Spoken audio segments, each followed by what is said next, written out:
Good morning all of you. अभी हमने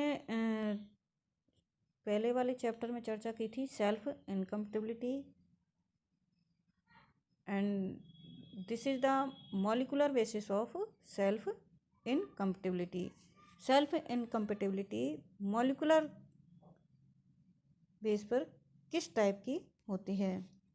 तो self incompatibility controlled by a single genetic locus with multiple allele. S locus पर उपस्थित multiple allele के द्वारा ये इसे कंट्रोल किया जाता है और इसमें डिफरेंट टाइप के मॉडल्स प्रोटीन्स, एसआरएनएज और पोलन जीन्स कार्य करते हैं। जैसे डिफरेंट टाइप के जो मॉलिक्यूलर बेसेज होते हैं, इसमें SRNA gene, pollen S genes, SLG यानी S locus glycoprotein gene, SRK यानी एस रिसेप्टर काइनेज जीन और एससीआर यानी S locus cysteine rich protein gene. Gametophytic molecular basis gametophytic self incompatibility में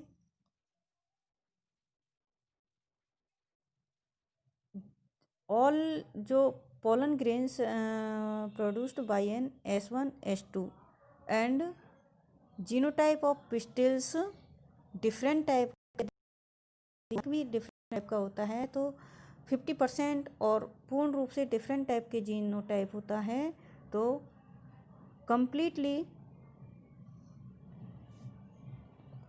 कंपेटिबल होते हैं।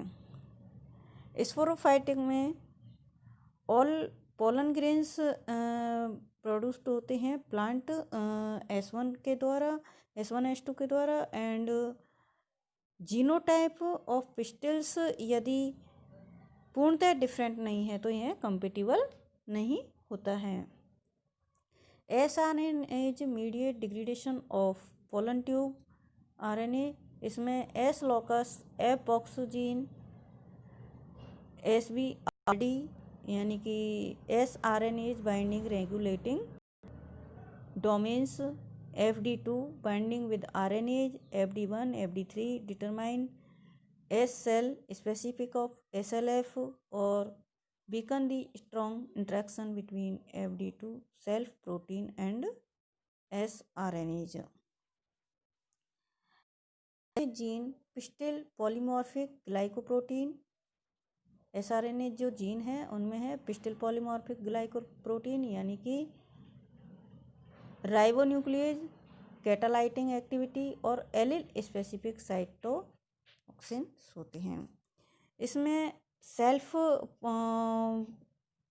पोलन्स और क्रॉस पोलन्स में S locus पर उपस्थित सेल्फ SFV जीन और sRNAs में प्रेजेंट होते हैं, जिसमें जो sRNAs mediate degradation of pollen tube होता है। इसमें sRNAs होता है यह SLF जीन से रिकॉम्बिनेशन या कॉम्प्लेक्स बना करती है, SCF कॉम्प्लेक्स बनाती है, जिससे पोलन ट्यूब का जो प्रोटीन का होती है SLF प्रोटीन, उसका डिग्रेडेशन हो जाता है और डिग्रेडेशन होने के कारण पोलन ट्यूब की ग्रोथ नहीं हो पाती है। SCF कॉम्प्लेक्स बनने के कारण स्टाइल के अंदर ही इसका पोलन ट्यूब का डिग्रेडेशन हो जाता है। प्रोटीन का SLF प्रोटीन का डिग्रेडेशन होने के कारण पोलन ट्यूब ओवरी तक नहीं पहुंच पाती है और इस प्रकार की इनकम्पैटिबिलिटी होती है। S protein mediate signalling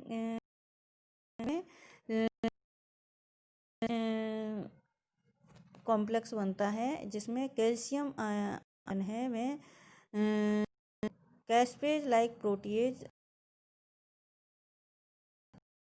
death होती है और यह CDP, calcium influxed pollen tube chemical gradient of calcium inorganic pyrophosphate inhibitor calcium dependent protein kinase CDPK बनता है, जिससे सेल्फ पॉलिनेशन को रोकता है और क्रॉस पॉलिनेशन में यह एस रिसेप्टर्स में कैल्शियम इन्फ्लेक्स CDPK नहीं बनाता है, जिससे एक्टिन साइटोस्केलेटन बनता है और पोलन ट्यूब ग्रोथ करती है। Receptor kinase mediate signalling, receptor kinase mediate signalling में SRC, एस लोकस 16 और SRK होता है रिसेप्टर काइनेज, एस लोकस पर receptor kinase and S glycoprotein जो पिस्टल्स पर में होती है, और आर में डिलो रेपिटा containing activated by increasing with the cytoplasmic domain of SRK. Stigmatic proteins UV ubiquitination proteasomal degradation करता है, जबकि inhibition of pollen germination and pollen tube elongation. जो स्टिग्मेटिक प्रोटीन्स होती है वह pollen germination and pollen tube elongation को inhibit करता है। Thyroxine H like protein THL1 and THL2 interact with transmembrane domain of SRK protein, inhibit autophosphorylation activity of SRK। जो SRK है वह रिसेप्टर काइनेज मीडिएट सिग्नलिंग में pollen rejection का कार्य करती है SRK प्रोटीन, और जिससे सेल्फ पॉलिनेशन में ये पॉलिनाइज नहीं हो पाता है, और जबकि क्रॉस पॉलिनेशन में होता है तो MLPK प्रोटीन इसके SRK प्रोटीन के रिजेक्शन को इनहिबिट करती है, और जिससे पोलन ट्यूब जर्मिनेट हो जाते हैं।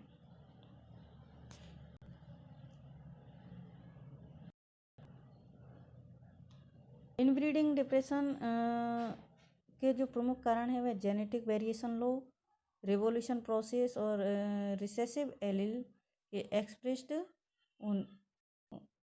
होने से सेल्फ इनकम्पेटिबिलिटी को प्रिवेंट किया जा सकता है। Thank you.